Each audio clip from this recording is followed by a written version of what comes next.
On Discover Yourself today, we discuss, will they accept the real me? We all want to be accepted by others in our life, our peers, our friends and families. Sometimes the pressure to fit into society is so strong you lose yourself.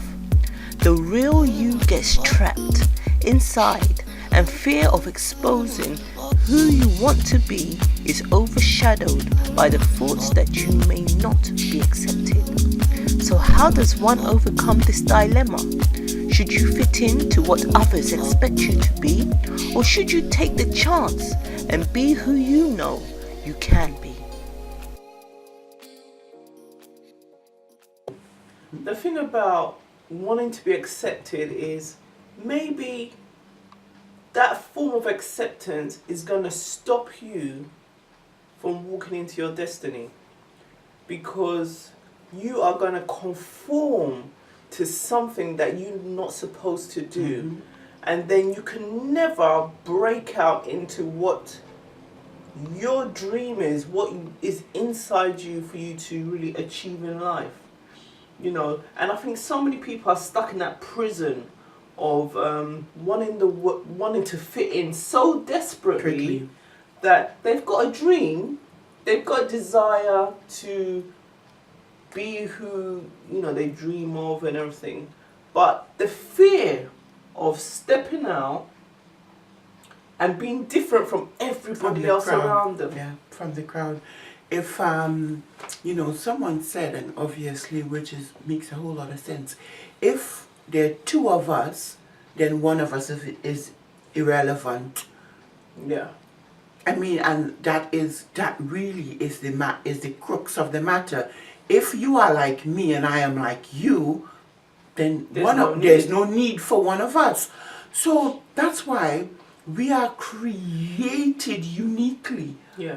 Our thumbprints, there's so many different things about us that it's just for us. It's just unique to you. And you know, they've wanted acceptance from a parent or from some caregiver of people, you know, in your childhood that you didn't get what you wanted or what you thought you were allowed, or what it was just natural for you to have that. You didn't have it. Instead, you've had hurts, you've had disappointments, but you need to break out of that.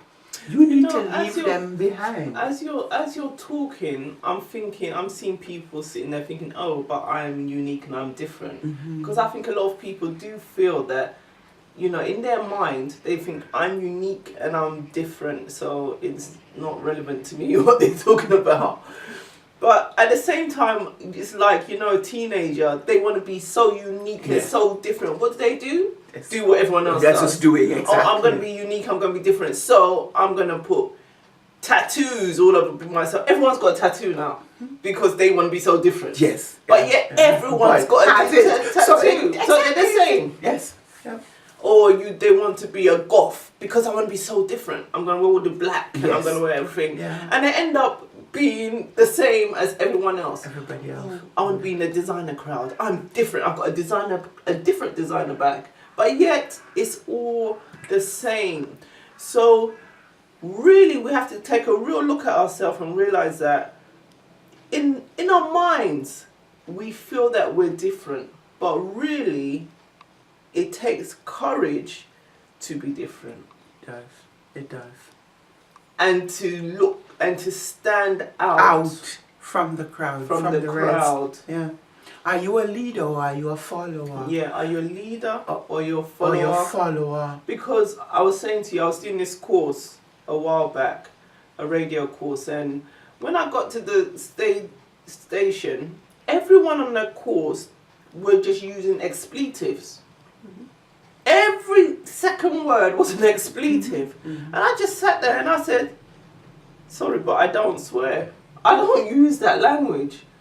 And they just looked at me like I was an alien. Yeah, definitely. From the instructor, everybody, or the people on the course, everyone. Where did you crawl? What rock did you They crawl crawl from from. under? Are you crazy? It's normal to swear. And I could understand them because everyone around them did it. their family, the programs they watched, the programs they listened to, the music they listened to was all full of it. So I was like an alien. But the beauty of it was, for once, they realized that yes, there is another way of living. You don't actually have to swear and be totally negative. And I'm thinking, a negative. Yeah, exactly. You get up in the morning, someone says, "How are you?" Yeah. If you say, "Great, I'm great," Yeah. they think you're mad. No. If you say, "Oh, it's a miserable day and I just can't, I don't want to go to work," and you start being miserable, yeah, that's cool because that is going with the crowd. You know, don't you say that how you really feel. Oh, you know what? I really want to achieve something today, so I'm going to work hard. Oh, you're nuts now. Oh, yes, you are. What's it going to take for you to realize it's time to step out of the crowd and stop being a conformist? Yes.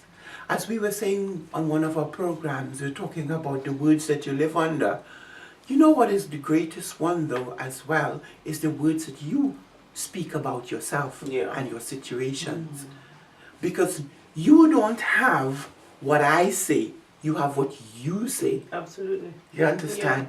And this is the thing, because I remember saying, you know, in my position there, you know, I meet all sorts, and, you know, obviously I deal with the public a whole lot. And there was this teenager, you know, and everything, as you say, was an expletive. And I just looked at her and I said, "You are so pretty. You know, you are just so pretty." And she kind of looked at me. And it was amazing. She said, "What do you mean, you know, that I am, you know, expletive pretty?" And I said, "You are just pretty, you are just really a pretty girl." And she could not accept. And she, you know, she said to me, "How can you say that when such filth is coming out of my mouth?" And I said, "Oh, no, this is a whole different ball game, because you know it's filth, or to you it's filth." Did she say that? Yes. She knows that it's it was coming out. filth, but she just kept on saying it. It's like she's deliberately hurting herself. You know, like sometimes people deliberately sabotage themselves because. But the thing about it is that I didn't think that anybody ever told her differently. So she knows. She knows that to her it's filth. But she's But still I'm doing accustomed it. to I'm it. accustomed to it. I am accepted. And they're afraid of changing it. I am accepted in the crowd that I hang out with. Wherever I am, that's what I know. Yeah, what would happen if she changed? Just change. What would happen if she stopped all using those filthy language? She runs the risk of them rejecting her. Yes, definitely. And that is where people are. Yeah, because then they start, as you said this morning, strange enough, they start, you know, they want to be very forensic. What is happening with you? Who do you think you are? Yeah. What are you up to? Yeah. You know, that's all. Exactly.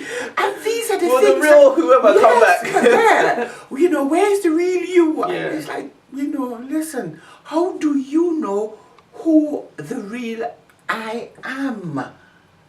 Because I am, and unless, again, as you know, unless you don't have that confidence of who you are, you either are someone or others will tell you who you are. That's right. People, like a wise man said to me, somebody will give you a seat and tell you to sit on it. Exactly. You don't have to sit on the seat someone gives you. No.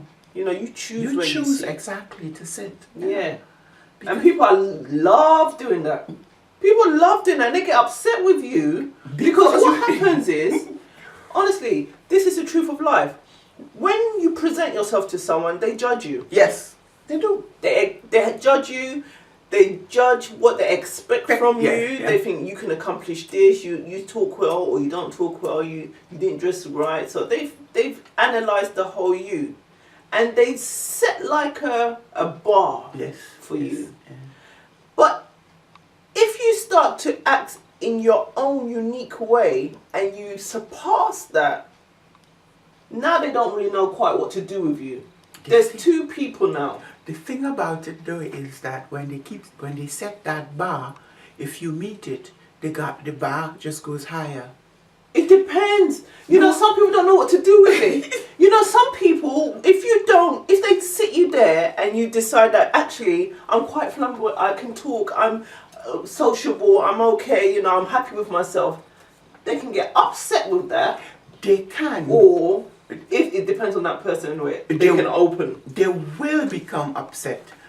But the flip side to that is that once you keep performing to someone else's, it's like the high jump. You jump one bar, then they raise it.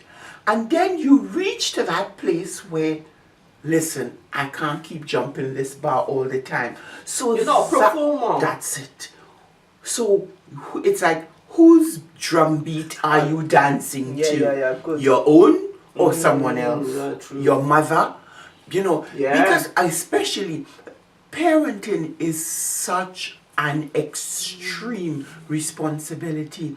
Do you want your kids to live in the life that you think they ought to live? Well, I'm going to be a doctor. Why? Because my mother thinks, my parents said I have to. I don't really like doctor. I prefer to be a lawyer, but they want me to be a doctor. Are you really going to be a great doctor? No, you won't. You may achieve, you get your master's, you get your doctorate. However, you are not happy in your own skin because that's not you. Yes. It's not you. It's not you. No, as you said, you can place a seat there for me. I don't have to sit in it. You don't. And it takes courage to say, excuse me, but Yes.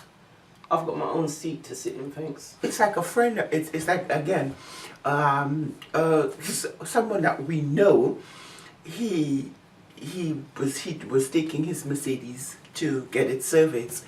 So he walked in short pants and sandals, and the lady looked up at him. He lived in Hertfordshire, and she looked up at him and said, she just looked up and said, where do I sign? And he said, well, you know, I had to educate her. Yeah. You She thought he was a delivery guy. boy, you know. He said, so all I needed to do was to educate her, and I loved that. He said, because, you know, I could have behaved, you know, somewhat unseemly, or how she would have expected me to, but I just educated her. Yeah. Yeah, you have to rise above. You have to. You have to rise above. You have to trust who you are and what you want to be and the vision you see. You have to trust that it's, you know, it's congruent inside you. It lines up with everything you believe in, and you have to go for it. So that's the only way you're going to succeed, because people are going to be shouting their voices from all angles. You're not good enough, you're too short, you're too big, you're too fat, you're too slow, you're too fast. So only you have that compass inside you that can say, I am who I am. Yes. And I'm going for it because it's right for me. And once you know that, when people come against you, it's okay, because as our friend said, you can educate them. Yes, you can. As to actually, thank you for your concern and saying that I'm too slow, but actually, I'm going the right pace. This format, yes. Thank you for saying I'm too big, but actually, this is the perfect size for me. Exactly. You know? You know, it's amazing. I say to my coworkers all the time. I remember, you know, I do gym bits and stuff and things like that. And I remember one of the times, one of the girls, she had a wedding, and she was like, oh, you know, I'm definitely fat, you know. She on this starvation something, eating, you know, just Rivita and water and whatever. And I looked at her and she said, well, you know something, you don't seem to have a problem with your weight and stuff. And then I said, hold on a minute, honey. I said, some are built for comfort and some are built for speed. I said, a jumbo jet and the Concorde is completely Two two different different things, planes, yeah. but they get you to your destiny. Well said. You have to decide who you are, and therefore you feel comfortable in that. I was built the way I am built on purpose. Exactly. Obviously, I don't want to be get lots of kilos on me. I educate myself in certain things because I want to reach 80, 90, 100 and be healthy. Therefore, I educate myself in certain nutritional facts and stuff and things like that. Physical exercise and stuff and things like that. I do that. I do that because I want to add or enhance upon me, not because somebody thinks that I'm fat Yeah. Or that that I should be a size 8. Exactly. I would never be a size 8 if I try to be a size You just 8. live a miserable life. Not only that, I would look so horrible. My bones wouldn't allow me a size What you're saying 8. is, what you're saying is so key because too many people allow other people's opinions to reflect on them, to stop them, to stunt them. I was working with this lady a number of years ago, and I was writing with her, and she was a natural health specialist. And she used to take all these natural nutrients, juice everything, supplements. Oh yes, oh yes. All these things, everything. I don't think she had any solid food. And she, every minute she'd be in the mirror, oh, I got these dark eyes, I've got this, I've got this, it's showing that I'm lacking here, and I'll just be sitting, I would sit opposite her desk, and I'll be like, oh, okay, yeah, alright, fine. And then after a couple of weeks of doing this, then she came, but you've got them too. She's like, oh Sheila, you've got them too. How come? You should really do something about them. And I thought to myself, you know what? You're worried with yours. I'm fine with how I am. Why are you trying to put what you're thinking on me? That's No, I'm not going to be neurotic. I'm fine. Exactly. Thank you. I just said, okay, thanks. Yeah, exactly. This is it. It may work for you. Yeah. And if it's working for you, I always say it. If it's working for you, honey, work it. Yeah. But don't try to convince me that it is for me. That's right. No. It definitely isn't for. It's like it's like certain activities. I mean, I am married, and there's certain activities you would want to do, or you have to. And someone said to me, I remember someone said to me, oh, so would you and, do you and your husband go running in the morning? Because you're thinking about, yes, okay, we do it we do exercise. And I said, in winter.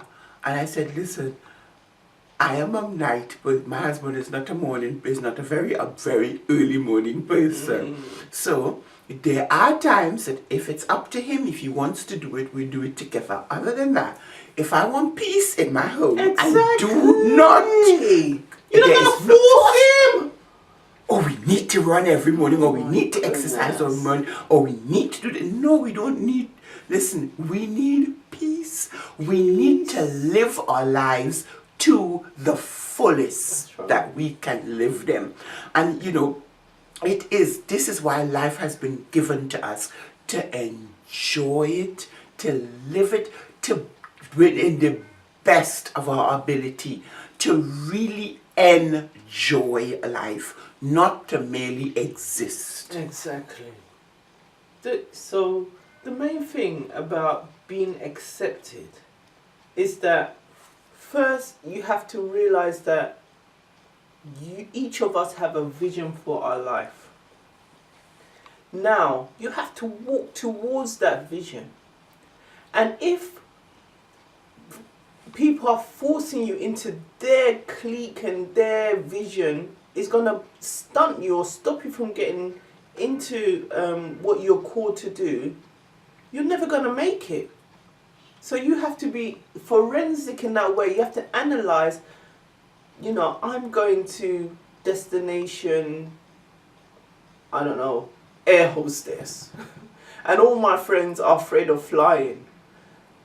what am I gonna do? You need to I'm lose gonna that crowd. Yeah, you're gonna have to lose Lose that that crowd. crowd. Say, you know what? I love you guys.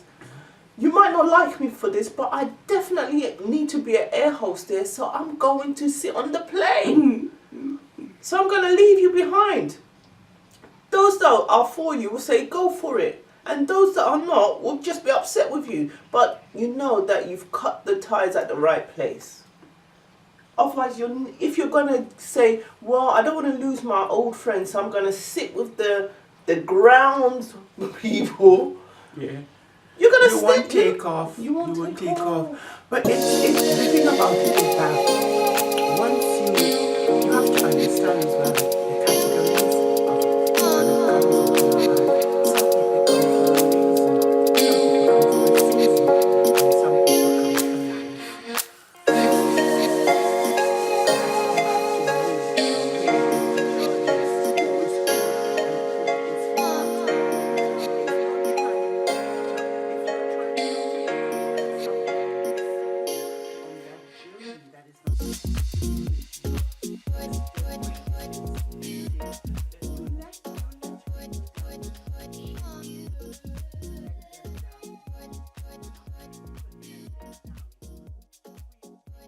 Tides.